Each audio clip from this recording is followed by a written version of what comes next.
University's Office of Public Relations and Communications. And today I am here with Andrea Mills and Allie Shivener, and we're going to talk about a topic that is vitally important always, but especially just with the pandemic that we are still in the midst of and have been for the last 5 or 6 months. I want to talk about mental health and just what services are available at Lipscomb, what we need to know, and maybe some signs to look for as we navigate the next few months. So Allie and Andrea, thanks for joining me today. Thank you for having us. Absolutely.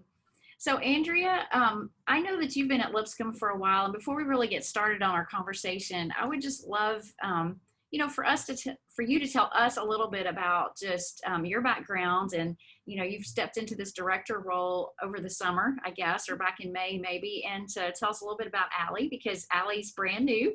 So just tell me a little bit about yourself and your team, and we'll go from there. Yeah, I have been at Lipscomb a while. I was the assistant director for 6.5 years, and I love being here at Lipscomb, and I love the students and just the atmosphere here. And so I didn't want to leave. I wanted to move on into the director role. So I did that over the summer.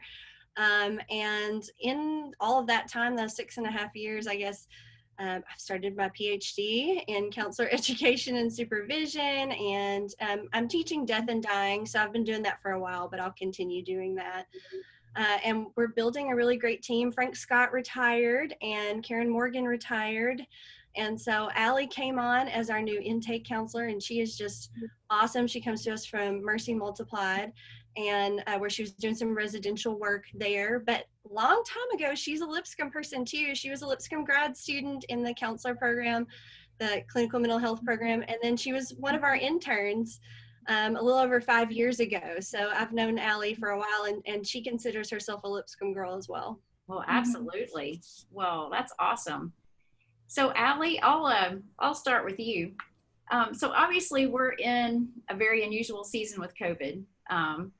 And we're, I guess, starting our 5th month now with the global pandemic, and we've been grappling with all kinds of issues, social and health restrictions, anxiety, fear, a lot of strong viewpoints on, especially pertaining to mask wearing. People have lost jobs, they've lost their finances, and we have all these headlines kind of hitting us back and forth. We've been sick, or we've known people who are sick or perhaps dying, and it just takes a toll on our mental health. And I think the longer this seems to play out, it just feels like sometimes that becomes more overwhelming. And so would love to hear just a little bit about just what the impact is of all of this, and maybe some of those factors that I mentioned, but what is it that's at work here on us? Mm-hmm. Right. Well, you mentioned a lot of factors that certainly play a role in how this impacts our mental health, including feeling anxious, feeling stressed about our finances, socially isolated. So we're seeing increases in cases of anxiety, depression, individuals feeling incredibly alone during this season, particularly in that how we have to quarantine. It impacts our typical support systems, such as how we connect with our family and friends, going to church, going to gyms, other hobbies that are usually part of our health and self-care regimens. So in this season of already feeling mentally and emotionally depleted, we're now having to use what little energy we have left to get creative about how to implement healthy self-care. And on top of feeling isolated, I know you mentioned just political differences. We're already feeling isolated from individuals because we can't spend time with our friends and families the way we used to. And on top of that, we could be feeling more alone than ever, seeing so many differences of opinions out there, not knowing where we stand, or feeling really differently than loved ones about certain issues. On top of that, you mentioned longevity, and that this has been ongoing for 5 or 6 months now. And it's not uncommon for us as people to have maybe a day that's really, really stressful in our lives, or possibly a week that's incredibly stressful, but it's not as common for us to experience 5 or 6 months that are incredibly stressful and heavy for that long. That is very unique experience, and something that a lot of us didn't feel prepared for or equipped for. I think something too that it just strikes me, we've been kind of in isolation, quarantine, whatever the appropriate term is. And then when you start to re-enter society too, I mean, it's sort of this I don't know, not us against them kind of thing, but it's sort of not knowing exactly how to act, or am I going to, I want to hug somebody. Am I going to, kind of freak them out if I look like I'm coming to, I mean, it's just, that's all this that goes through your mind too, about how do I act normal, again, or in this, I don't know. That's just something that I've kind of, it's been interesting to me. It's like, okay, normally I would smile and wave, but I feel like I should keep to myself. And Right. so, Or even if I am smiling and waving, but I'm wearing a mask, yeah, nobody can tell what's going yeah, on. And we don't know what's normal and what's comfortable for another person. We don't want to make someone else right. uncomfortable. So we're using so much mental energy trying to navigate what's safe for us, safe for others, comfortable for us, comfortable for others, and so on. And it's hitting every age bracket, I would assume, right? The younger ones, and of course, I mean, just everybody. Absolutely. This issue, this new way of doing things impacts people of all ages, regardless of if it's someone who is a child and just things looking really different for them, all the way up through retirees, students, professionals. Things look different for everyone, and that brings its own stress that change is stressful. Mm-hmm. Well, and just to tag on to that a little bit too, we mentioned longevity and all of that, but I mean, some of this won't manifest itself. I mean, I read an article over the weekend in the Journal of Psychology, and it was talking about, right now, we're maybe seeing some of the impacts of all of this on our mental health, but some of it may not actually manifest itself for months or even a year or two down the road. Does that sound like how that usually works, or? Certainly, the long-term effects of stress, social isolation, and anxiety can certainly pose longer-term mental health and even just normal health effects. We know what stress does to the body. And some of those might not manifest until after the fact. Once we have time to relax or when things go back to normal, we might see, oh, now I have time to focus on how this has impacted me emotionally. Also, though, on kind of the flip side, the brighter side of things, I think we can also expect to see some positive outcomes from this. As strange as that sounds, we're seeing an increase in people's resiliency, their creativity, and problem-solving skills, as well as that in communities. Communities are having to band together in ways that they haven't before. So even though there will be some long-term impacts and negative sides of things, there's also this opportunity for growth in these immense ways. So Andrea, I want to ask you something. I know you've done a lot of work in the clinic. We've had grants, related to just the topic of suicide and suicide prevention. And that same article that I read, it was kind of posing the question, will there be an increase in suicide rates and all that? And already suicide is one of the leading causes of death in several age categories, in our nation. And that's, before you have this big traumatic event that has happened. And like Allie said, there are positives, but we'd just love to hear, some of your thoughts on just how that might impact suicide and just all the work that you've done related to that and how it impacts this. Yeah, thanks, Kim. That is certainly one of our big concerns, is that it will increase it. And so we want to be prepared for that without necessarily having it be something that we say to the community where we definitely think it's happening, but we want to be prepared in case it's something that may come along. We know that suicide is tied to loss in so many ways, and you can almost every warning sign of suicide has to do with some feeling of loss, and we are all kind of grieving as a community right now. We're going through that loss, and so it would make sense for there to be an increase in suicide. There's that feeling of isolation, like Allie mentioned, and can be a loss of community, although also there is other ways that that's coming together. We can almost feel like we're more connected to people because we're all going through the same thing in a way. So, but there can be a feeling of loss of community, or like you're losing your purpose because you can't get out there and do what you're good at in the same way that you did it before. And we know loss of purpose or fear of the future can be big things that are warning signs. And when someone starts feeling that way, it can, for certain people, bring up those feelings of, well, then what's the point? Like, why does it matter? Why does all of this matter? And that's big questions college students are already asking. So they're asking those, like, what does life mean? What's my purpose in it? Where do I fit? So when you have things like this, we certainly do want to be watchful because it can compound those questions, make them feel like the answers are not going to be positive ones. Right.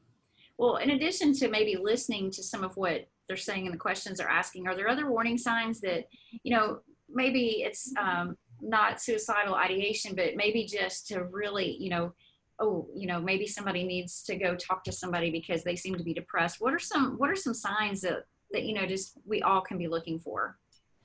Yeah, I think the first one I usually say is talking about death, which seems really overt, but we kind of tease about that sort of thing in our society, like, oh, just kill me now, or something like that. Yeah. These little offhand comments, or people will say it in a really passive way, like, I just don't feel like I can do this anymore. It's just too much. I just want to get away or escape, which could just mean they want to go to Bermuda, right? But it could also mean that they're feeling something a lot more intense. So listening for those things, and then not just brushing them off, but asking more questions can be a good way to kind of help in those situations. Because again, it may not be a big thing, but it could be. So that's the first thing I always say, is just being aware of little offhand comments or things that are kind of said under the breath, even can be talking about death or talking about hopelessness. That's a big one, hopelessness in particular. But then also signs of depression, like sleeping too much or not enough, or isolating oneself more than normal. So it's hard to tell some of the depression symptoms in this day and age because we are isolating and we may not know our friends' sleep routines. But part of those little daily things that can happen, tearfulness, thoughts of death or suicide, all of those are depression symptoms that you can be watchful for as well. But really, the mixture of depression with substance abuse is where we see suicide become more of an issue. So if you have that that's co-occurring in any of your friends or family members, that's something to definitely be aware of and watchful for. And I always tell people, like, how to help is to try to get a shared perspective instead of the count your blessings mindset, just be empathetic. So people, if they say, like, I just don't feel like, I've had a client say this to me this week, I just don't feel like it could be any worse. I don't feel like it could get any worse. So a lot of people would want to respond to that with, like, oh, it could, your life's great, there's not a lot of bad stuff going on, you're good, think of all the good things you have going on in your life, which just makes the person feel more alone. And kind of different, and like their feelings aren't valid. So in those moments, if people say those things, a good way to respond is just to be like, man, I want you to feel better. I don't want you to have to experience this hopelessness and these feelings of pain either. I think that there are ways that maybe we can work together to try to help it get better. But just kind of, we call it a shared perspective. Try to empathize instead of argue them out of it. Right. So we were talking a little bit earlier about 2 weeks from today, classes are going to start, and college students across the country are about to return to college, whatever that looks like, whether it's online, whether it's in person, a combination thereof. And it's a stressful time anyway for moms and dads, and for students, but especially I think in the midst of a pandemic can be even more stressful and more, anxiety. Are there some suggestions and tips that you all may have, just for college students to practice some self-care, or, to try to keep a good perspective about what may be facing them? Yeah, I have a few, and then Allie, if you have one or two that you want to share, please feel free to jump in there. But Allie said the word resiliency before, and I think that's so important to know that you have it. It's in you. Like, there is a resiliency there. So tapping into that and feeling like, hey, I do have the ability to do this. Like talking nice to yourself, like you would talk to your best friend. Talk to yourself that way. And that can be really helpful. It's just such a small thing, but we don't realize how negatively in general we talk to ourselves on any given day. Like, I can't do this anymore. Instead of saying to ourselves, you've got this, you can do this. So just that positive, resilient kind of attitude towards yourself. I would limit the amount of news you're watching. I don't want anyone to be uninformed about COVID or what's going on. But there's a limit. Everyone has one. It's different for different people. I know mine. And so I will definitely try to, at a certain point, be like, I am shutting it down for the day. Like, I'm not going to look at any more news today. And I think that can be really helpful. We do have to stay connected to some degree on social media. And we used to say, oh, limit social media because that can be bad for you, and too much can, but that's one way we're connecting now as a community. So we don't want to limit that completely, but the news specifically can be peppered in there. And before we know it, we're reading all these difficult articles and seeing all these things that are happening, and it can make us feel like that's the sum total of what's going on in the world, and it's not. Right. There's so many good things happening. So and then finding that sense of purpose, even if you can't go out there and like do everything that you're wanting to do, just sending somebody a text and letting your purpose be encouraging someone today and saying, how are you? I'm just wanting to check in, and then telling them something that you appreciate about them will not only really change their day, but it'll change how you're feeling as well. So those are a few little things you can do. The other thing I might say is find a routine. So it's real easy to like stay up till 3 a.m. and then get up at like noon and eat Cheetos and ice cream all day or something like that. But before you know it, you've kind of sabotaged your mental health because you're not getting the vitamins you need and the rest you need. And our bodies kind of work best under some sort of routine. So trying to find that routine, even if it's not fun to get up at a regular time, and try to stay awake during the day and sleep at night. You know, it's a bummer sometimes, but that can be what really helps our mental health. Yeah. Allie, did you have anything to add to that? Sure. One thing I would add is I think in the midst of the fact that there are so many things we're grieving in this season, just acknowledging that it's okay to let ourselves feel sad or upset. And I love that Andrea spoke about limits and boundaries, because we can give ourselves some limits around how to do that in a healthy way. We can say, hey, I'm upset that I'm not able to do X, Y, or Z event that I was looking forward to. So I'm going to give myself 20 minutes to feel sad, to journal about it, get a good cry in if that's my thing. And then I'm going to set that aside and move forward with my day, move towards my purpose, go along with the routine that I've established. Well, we've got great resources here on campus. Obviously, you all are here to serve our students. And you know, what services are available to our students in the Lipscomb Counseling Center? Yeah, so I'll talk a little bit about just in general services, and then Allie, you can talk about intake and kind of what it would look like to become a new client. But we definitely have general counseling, one-on-one individual therapy that students can do, and they will go through an intake process, and once they're a client, they'll be assigned to a counselor, and those visits are free. They're confidential, meaning that like the university doesn't access those records, and those records don't follow them. They're not part of their educational record. And the visits are as long as the student needs them. So we call them needs-based appointments, as long as they need to keep coming, and they determine that between them and their therapist what they need. Then they can come to those visits, which is something a lot of universities don't offer. But Lipscomb really prioritizes mental health, and I've been really impressed with, hey, we want to be able to offer this to these students, that they have that opportunity. We have some groups too. We'll have a breakout chapel called You Shine that teaches healthy habits and resilience. And then we'll have some groups running, which they may look a little different.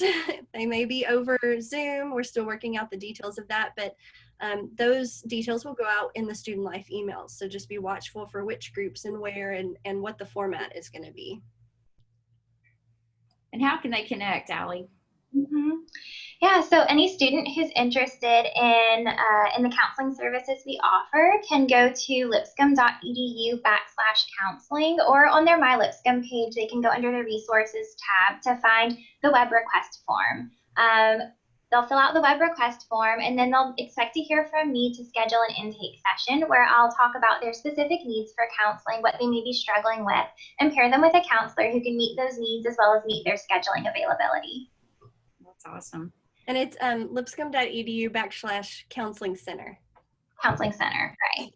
Yeah. So what have I left out? Is there anything else that you all would like to share, or you feel like is important for our students to know about just their mental health or the services offered, or we pretty much covered it? I usually like to give some resources when it comes, if we talk about suicide prevention for any reason, to just throw those out there. But you can, the crisis text line is 741-741. So if you text like help or hi or anything to that number, you'll have someone respond to you, and it doesn't have to be suicide prevention. You can just be stressed and need to talk to somebody, and that's a free service. And that's 741-741. 741-741, yes, because this has become more of like a texting generation in a way. And so instead of calling, a lot of college students at least feel more comfortable with the texting. Yeah. That's a great one. There's the National Suicide Hotline as well, which is 1-800-273-8255. And then if you're in Tennessee, we have Mobile Crisis, which is actually a counselor 24 hours a day, 7 days a week, will come where you are and assist you. And that is more if you're in a crisis of like thinking about harming yourself or others, but that's 855-CRISIS-1. So if you need that resource. And then the only other thing I wanted to say is just with the way we've been seeing on the news and everything regarding race and vulnerable populations, the counseling center is a safe space. It is a safe place for you to come and talk about what's going on and how you're feeling. If you're part of a population where maybe you don't always feel like you belong or always feel like you fit in, you can fit in here, and we will have people you can connect with that you feel comfortable with. And so I just want to encourage you, whatever your belief system is, that we welcome you here at the University Counseling Center. Well, that's awesome. I know y'all work so hard and provide such a wonderful service to our community. And I thank you both for taking a little time today. I know you all had a very busy summer and are busily gearing up for the start of classes, but I appreciate your time today to talk a little bit about our counseling services and mental health. Thank you, Kim. Thanks, Kim.